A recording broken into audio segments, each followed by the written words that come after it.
It's like driving down the street real fast and everything is a blur.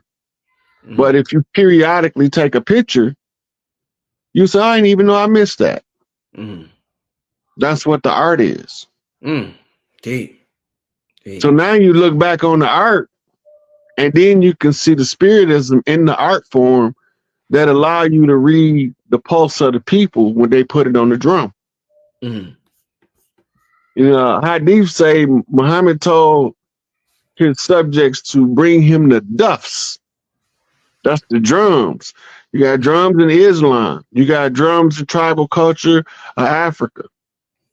Drums in the tribal cultures of the Americas. Drums in the tribal cultures of Asia, in the plains of Asia, the Mongolian empires. You got drums in Europe. You got drums in Australia, drums on the islands, the Tongans and the Samoans. They all beating on the drum. Mm. Tribal stories relay a message on the drum. The echo can be picked up in the future and written as a new song. Mm. It's time travel without going there physically. Right, right. You send the message in the future on the beat. Next time the beat come up, the message come out. Mm. You thought that beat ain't never been heard before. You just ain't hear it in this lifetime. But whoever put the message on the track is the one who can see the message that was being delivered when it was made the first time. Mm. The one who can hear the track, that's the producer that make the beat. He can hear the echo of the past. Mm. Right? It's a book called Echoes of the Old Dark Land. Mm. Right? Talking about going back to the melanin center. Mm. Right? But we always refer to it in modern times as going back to Africa. It's not Africa, it's Ethiopia or Ether Utopia. Mm. The spirit science of the nine ether liberates us from all lesser conscious gas forces. Automatically, when we understand how it works and what it does, we free. You said Garvey brought it to the mainland through the Rasta house. Mm. Right? The Rastas knew what it was, so they perpetuated and tied it back to Ethiopia through Haile Selassie. Mm. Ethiopia is tied to India because India used to be Eastern Ethiopia. Mm. Right? The people in the Ethiopia in Africa today is called the Afar. Mm. And we used to call people from the far eastern Ethiopia the Afar Inca. Mm. Right? They was the people at a distance. Mm. Inca meant people. And we used to refer to ourselves as the Amur Inca. Mm. Not to be confused with Moor, because Moor is a catch term and is modern. Mm. Mm. Right? So the Amur Inca meant the people who was under the rule of the Amaru Empire. Mm. Right? And the deity that was responsible for the Amaru Empire, which is a priesthood on the leopard clan, and the stealth priests is Black Panthers. And we call him Tupac Amaru. Mm. Right? So we see him today and we call him Tupac Shakur. Mm. Right? And then when we see DMX, that's Chief Zolo. When we see 50 Cent, that's Curtis Jackson. He's an ancient conjure man from New Orleans. Yeah. One of the coldest. Yeah. Yeah. When you see 50 Cent, he come with something called the Big 50 flip. The Big 50 flip is giving the conjure key off of the fatherland that was hidden in the father house over to the motherland by giving it to Big 50. Mm-hmm. Big 50 in turn rallied the troops, the March of the Mayors, to flip 50 mayors. And they all come with a regiment. So in the war games, by positioning the divine feminine across the land and tying them to the capitals, right? it give me 50 sisters to flip off of 50 niggas. Mm-hmm. And 50 Cent being Big 50. Wow. Gorilla unit off a Gorilla Clan. Damn. To a black gorilla family. Yeah. To a GD that's a pit bull. Mm-hmm. Wow. You be making them connections, man. It's in the psyche of the subconscious. It's all there. Quick announcement to everybody. Me and Rod Hayes is doing a Patreon video probably next Tuesday. Sometime next week, Monday, Tuesday, and Wednesday. There's some things I want to discuss that obviously y'all know what's going on over there. That's all over the news that we definitely can't talk about. And it's going to be raw and uncut. It's going to be uncensored, raw and uncut. So all the Patreons, get ready for that next week. And if you are not a Patreon, I advise you to sign up because this is going to be a real raw and uncut video touching on things that is very pertinent with what's going on in the news right now. There's a big propaganda campaign going on the news right. Red and Blue just got their channel taken down. I don't know if I think it was because they was talking about that. You know, they striking channels for talking about that right now. So I ain't even gonna talk about that. But everybody know what I'm talking about. But Rod will be on Patreon next week. So just stay tuned for that. We're gonna be touching on that. So Rod, so in terms of you talked about the North, you mentioned the North Star earlier. Mm-hmm. They say that the North Star Polaris is no longer the North Star anymore. What does that mean for this paradigm and the paradigm that we're entering, that we don't have the same North Star that we had anymore, Rod? That would mean that the shift is taking place already. Mm-hmm. We just seeing it. So we'll know about it from the stellar event before we see it play out in the physical reality. Okay. When you get the report that the stellar event has altered, it's telling you that there's an incoming alteration in what's going on the earth with the human people reenacting the movement of the stars. Mm-hmm. Right? So some of us are trailblazers, we comets, we burn through the land. Mm-hmm. You know, then some of us, we just lesser stars that follow the beaten path. Mm-hmm. Right? Until we build up enough momentum in our own orbit to become supernova. Mm-hmm. Indeed. Cycles of life. Cycles of life, huh? I want to get to a couple of questions. I got a double header tonight, y'all. I got KT coming on at 9. Me and Rod will probably be on here for about another 20 minutes. Then I'm gonna take a break, and KT is gonna come on at 9. So I want to take some questions from y'all. I don't want to leave here without getting some questions from y'all. Give me some questions. I see a couple of super chat questions. Somebody wants to know, Rod Hayes, what is the effect of the solar eclipses? The effect can be different for different people. Mm-hmm. Right? When you understand eclipsing energies, is one energy overtaking another energy. Mm-hmm. Right?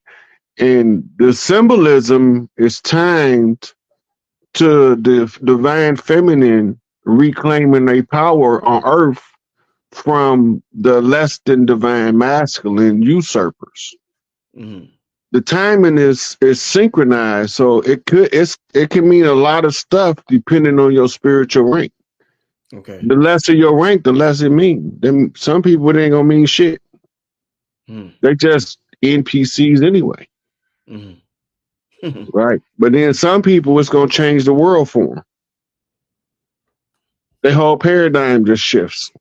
Mm-hmm. Right. Old things that didn't serve them can fall off, and future things that's going to be in their greatest good come online. It just depends on where you at in your development. Mm-hmm. Mm-hmm. Somebody said, coming straight from a Maori elder, Hindu is not the only uninterrupted culture. Maori culture is also uninterrupted. No, the Europeans interrupted it when they interrupted this one over here. The Europeans have it. Now, they still hold on to the aspects of their culture. Don't get me wrong. Mm-hmm. But the majority of them church people. Mm-hmm. That's interrupted like a motherfucker. Mm. They Catholic Christians, right? Then the ones who don't want to participate, their culture is not interrupted because they don't even live with the rest of the ones that has been usurped, have been deviated, told their culture was some kind of backward field jargon, some bullshit, and then this Christian shit is what's right. Mm-hmm. But some sizable portions of people there that's been Christianized and it's been dominating the society. Mm-hmm. When you go to India, they doing the same thing in 2023 that they was doing in 700 BC. Mm. The only difference is they got somebody that they call a head of state following the pattern of Europe, but all of the rest of their spiritual practices and all that stuff, they ain't never stopped doing that shit. Mm. And they still got the record of it. Right. But that's the most critical part to keeping it intact. Right? The Maori culture is old, but it's not as old as the Hindu culture. The Hindu culture wasn't always called Hindu. The Ayurvedic is an even older term for it. Mm-hmm. Right? But they got the text that's the foundational information for the Maori culture in their temples. Mm-hmm. All of these cultures, as elders was setting up cultures and living under their own vine and fig tree. And other people came later on and said, no, the way you living ain't how we think you should live. So you should change your lifestyle how I think you should live it. Mm. And most of us put up a hell of a fight, but they already knew when they come to bring over overwhelming force until they ran into that Gullah War that ended up becoming a Kanja War. Mm. All right, let's get to the next question. Somebody wants to know, how can we look more into our totem animal? Look, almost all your spirit information, you already know. Mm. You already know what your totem animal is. Research and investigate as much as you can about it. And the more you study it, the more you can tune in to the frequency. Sometimes they just deliver you information in dreams in an abstract form because of how you process. Right. And sometimes you can be so in tune with them that you can use their higher senses. Mm-hmm. When we talk about seeing with the eagle's eye, that's because that's his highest sense. You know, you smell like a bloodhound. Mm. No, so all of these things with higher senses of an animal that we can utilize as a human. Mm-hmm. Let's get to another question, Rod. Melissa wants to know, ask Rod to share who amongst the Anunnaki is responsible for destroying Apsu and Mother Tiamat. When that happened, that was an accident. It was a miscalculation in the navigation system. Since then, that's been corrected. But it was that none of their names are known on Earth because they never came to Earth. Mm. But they were the ones that was the pilots responsible for navigating through this cluttered solar system. Mm-hmm. Right? They got more clutter that comes with them that make it more difficult to navigate without causing, meteor showers on every planet. Mm-hmm. Well, now they have something like galactic GPS, so to speak, where they can monitor where the Earth is. Wow. And they can run simulations. They keep running simulations until they get the orbit that they desire that causes the least amount of destruction. That was a strategy given to the Anunnaki by Tahuti. Mm. Right, because they had the technology, but they had never thought to use it to plot their own course and steer would cause the least amount of damage. They didn't know that they could make that kind of, well, they knew they had the technology, but they just didn't ever make it. Mm.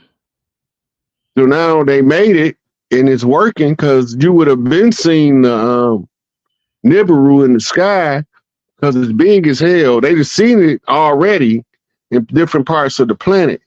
But when it come all the way around, the orbit has been changed. It's not going to even be a third of the size it used to be in the sky. So you're going to see it. When you see it, it's going to be big as hell. And that's not even a third of the size that it used to be when you see it. Wow. Right? Because they changed the orbit. The orbit had to be adjusted because of the especially the debris tail of Nibiru.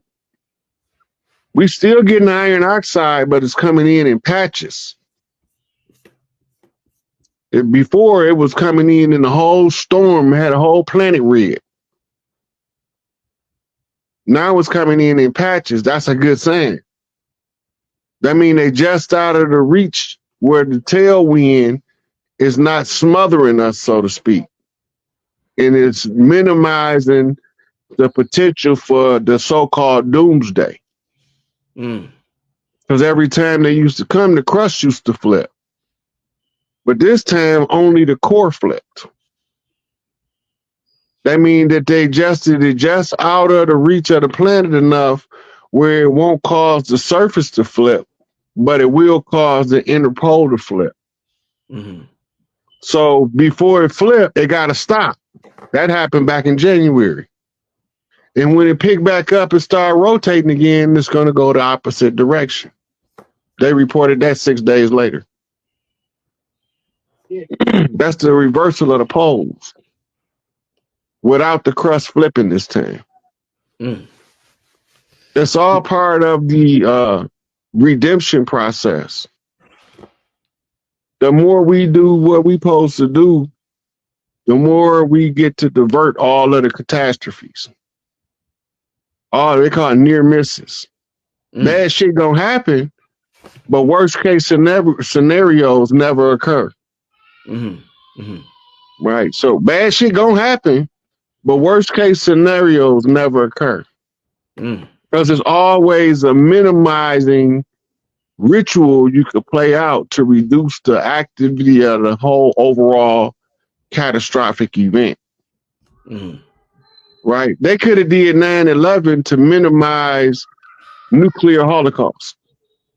So it's been a ritual to lessen the destruction that causes a ripple in the people's emotions, sufficient enough to know that a catastrophic event took place. Now they don't have to do nuclear holocaust. But it depends on who gets the position to use the energy. The egregore, the accumulated thought forms of the most people. This is why you want them to believe in themselves, right? Because everything starts self-correcting for everybody. The more people believe in themselves, the less that the egregore is centralized in the hands of corrupted people. Right? So imagine that the universal mind is a blimp floating over all of the people. And everybody think that the pilot of the blimp is the best person for the job, and he the absolute worst because he can't even fly a blimp. But we all focusing our energy to him, and he about to crash. And then all we have to do is realize he about to crash, disengage, and then we take control of the blimp. As a collective, we control it now. It's the same with the universal mind. We can control it if we get enough of us to believe in ourselves, Christ consciousness, collective consciousness. Raising our consciousness collectively at the same time to the position of I believe in me, because Big Mama said I was going to be everything I could be. And I believe what Big Mama said over what these people telling me. Disengage. When you disengage, they machine malfunction. AI starts to cough. And it's a wrap. What's your opinion on AI, Rod? I don't know if I asked you that before. What's your thoughts on AI and technology? It's useful. Just don't misuse it. Indeed. I don't have a problem with nothing humans do, nothing the so-called guys do. Just don't misuse nothing, and everything it works where it's supposed to. You're supposed to develop technology. You're supposed to develop new ways of creating new life.